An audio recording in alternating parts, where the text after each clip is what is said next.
जय श्री राधे, हरे कृष्णा। आप सभी को देवउठान एकादशी और तुलसी विवाह की ढेर सारी शुभकामनाएं। आप में से जिन भी भक्तों ने एकादशी का व्रत रखा है, अब आपके लिए ये भी जानना जरूरी है कि देव उठान एकादशी का व्रत अगले दिन यानी द्वादशी तिथि को शुभ मुहूर्त में किस प्रकार से खोलना चाहिए ताकि व्रत का पूर्ण फल प्राप्त हो सके। कौन कौन सी गलतियां नहीं करनी है और किन किन चीजों का सेवन आप कर सकते हैं, किन चीजों का सेवन भूल से भी नहीं करना चाहिए। यदि आपका कोई दूसरा व्रत भी पारण वाले दिन हो तो आप किस तरह से एकादशी व्रत का पारण करें कि आपका दूसरा व्रत भी प्रारंभ हो जाए। तो एकादशी व्रत पारण की विधि बताने से पहले आपको बता देते हैं कि एकादशी का व्रत आप किस शुभ मुहूर्त में खोल सकते हैं। देवउठान एकादशी का व्रत इस बार 12 नवंबर मंगलवार के दिन रखा गया है। एकादशी तिथि 11 नवंबर सोमवार को शाम 6:47 से शुरू होकर 12 नवंबर मंगलवार की शाम 4:05 पर समाप्त होगी। क्योंकि एकादशी के दिन से ही पंचभीखु व्रत भी शुरू हो जाते हैं।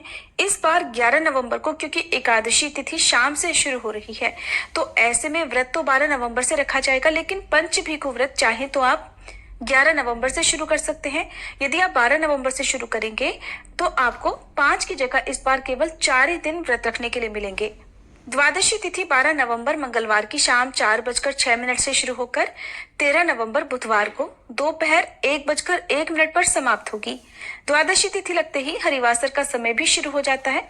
जैसा कि आपको हम अपनी हर वीडियो में बताते हैं कि हरिवासर के समय भूले से भी एकादशी का व्रत नहीं खोलना चाहिए और हरिवासर का समय 12 नवंबर मंगलवार को यानी व्रत वाले दिन ही रात 9:30 बजे तक समाप्त हो जाएगा और व्रत का पारणा किया जाएगा यानी एकादशी का उपवास खोला जाएगा 13 नवंबर बुधवार को सुबह 6:43 से 8:51 के बीच में।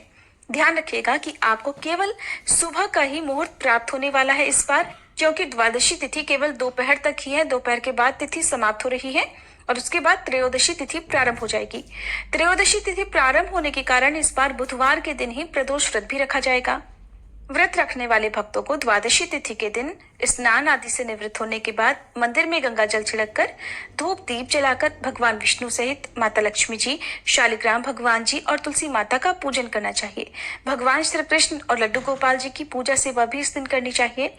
जो भी दान की सामग्री आप दान में देना चाहते हैं, जैसे आप मौसमी फलों के अलावा इस दिन आंवले का, अन्न का, चावल का दान भी कर सकते हैं, वस्त्र का दान कर सकते हैं, तो दान की सामग्री भी आप मंदिर में रखें। एक दिन पहले जिस तरह विधि विधान से आपने पूजा की है उसी प्रकार से आज भी आपको पूजा करनी है। भगवान के भोग के लिए आप यदि सात्विक भोजन बना रहे हैं तो सात्विक भोजन के साथ में एक तुलसी का पत्ता जरूर रखें। यदि आपकी कोई विशेष मनोकामना है तो आज आप भोग के साथ में 11 तुलसी के पत्ते भगवान विष्णु को समर्पित करें, आपकी मनोकामना शीघ्र पूर्ण होगी। सात्विक भोजन के अलावा पंचामृत, गन्ने का रस या फिर आप दूध से बनी मिठाइयों का भोग या खिचड़ी का भोग भी भगवान को लगा सकते हैं। और जिन्होंने भी आज बुधवार को कोई दूसरा व्रत नहीं रखना है वो केवल सात्विक भोजन से, जिसमें लहसुन प्याज ना हो सके तो सेंधा नमक का ही प्रयोग आपको भोजन बनाने के लिए करना चाहिए, तो उसका ही सेवन आपको करना चाहिए। लेकिन उससे पहले आपको तुलसी का एक पत्ता पानी के साथ ग्रहण करना है और उसके थोड़ी देर के बाद आपको जो भी सात्विक भोजन है वो ग्रहण कर लेना है।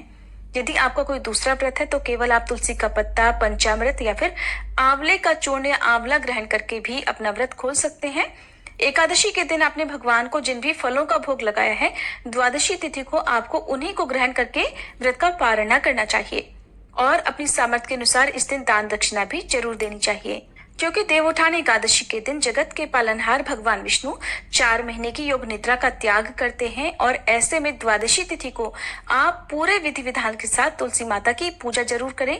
तुलसी जी के पौधे में जल अर्पित करने के बाद उन्हें सिंदूर अर्पित करें, लाल चुनरी चढ़ाएं। यदि आपने एकादशी के दिन लाल चुनरी चढ़ाई है तो आप अगले दिन ना भी चढ़ाएं तो कोई बात नहीं। आप तुलसी माता को फल, मिठाई, जो भी भोग आपने भगवान विष्णु को समर्पित किया है वही भोग आपको तुलसी जी को भी समर्पित करना चाहिए। तुलसी जी की परिक्रमा करने के बाद आपको ओम सुभद्राय नमः इस मंत्र का जाप करना है और तुलसी माता से अपने द्वारा रखे गए व्रत का या फिर आपने जो भी पूजा सेवा की है उसे स्वीकार करने का आग्रह करना चाहिए। आपकी जो भी मनोकामना हो, यदि उसके लिए आप तुलसी माता से प्रार्थना करती हैं तो भगवान विष्णु आपकी मनोकामना जरूर पूर्ण करते हैं। जैसा कि भक्तों का मानना है कि अगर हमारी कोई खास मनोकामना होती है और हमें भगवान शिव से अपनी मनोकामना पूर्ण करवानी होती है तो उसके लिए हम नंदी बाबा के कान में अपनी मनोकामना कहते हैं। उसी प्रकार यदि सच्चे मन से तुलसी जी के पौधे में धूप दीप जलाकर यदि हाथ जोड़कर सच्चे मन से यदि आप प्रार्थना करते हैं तो आपकी जो मनोकामना है वो भगवान विष्णु और माता लक्ष्मी जी की कृपा से अवश्य पूर्ण होती है। तो इस तरह से आपको द्वादशी तिथि के दिन पूजा करनी होती है। दान की सामग्री यदि आपके पास समय ना हो, सुबह आप दान ना दे पाए तो दिन भर में कभी भी दान दे सकते हैं। एकादशी के दिन आपने जो भी देव उठाए हैं तो आपने जो भी पुष्प आदि भगवान को समर्पित किए हैं तो बासी पुष्पों को आपको विसर्जित कर देना चाहिए। जो गन्ने सिंघाड़े मूली आदि आपने भगवान को भोग में लगाए हैं उन्हें प्रसाद रूप में सभी लोगों में बांटना चाहिए। यदि आपका कोई दूसरा उपवास है तो आपको मूली या सिंघाड़े का सेवन इस दिन नहीं करना चाहिए। द्वादशी तिथि के दिन भी आपको मसूर की दाल का, बैगन का या फिर अन्य तामसिक चीजों का सेवन नहीं करना चाहिए और केवल आपको 2 ही समय द्वादशी तिथि के दिन भोजन ग्रहण करना चाहिए। तुलसी माता को आपने तुलसी विवाह के समय या एकादशी की पूजा के समय जो भी श्रृंगार की सामग्री अर्पित की हैं उन्हें परिवार में किसी सुहागिन महिला को प्रयोग करने के लिए दे देनी चाहिए। कुछ सामग्री को आपको किसी निर्धन सुहागिन महिला को भेंट स्वरूप दे देना चाहिए। इस तरह से जो सच्चे मन से देवउठान एकादशी व्रत का पारण करता है उनके द्वारा रखे गए व्रत को भगवान विष्णु निश्चय ही स्वीकार करते हैं। ये थी आज की वीडियो। अगर जानकारी आपको अच्छी लगी हो तो वीडियो को लाइक करके चैनल को सब्सक्राइब भी जरूर कीजिएगा ताकि हर दिन शाम के समय सुनाई जाने वाली पौराणिक कथाएं भी आप हमारे चैनल पर सुन सकें।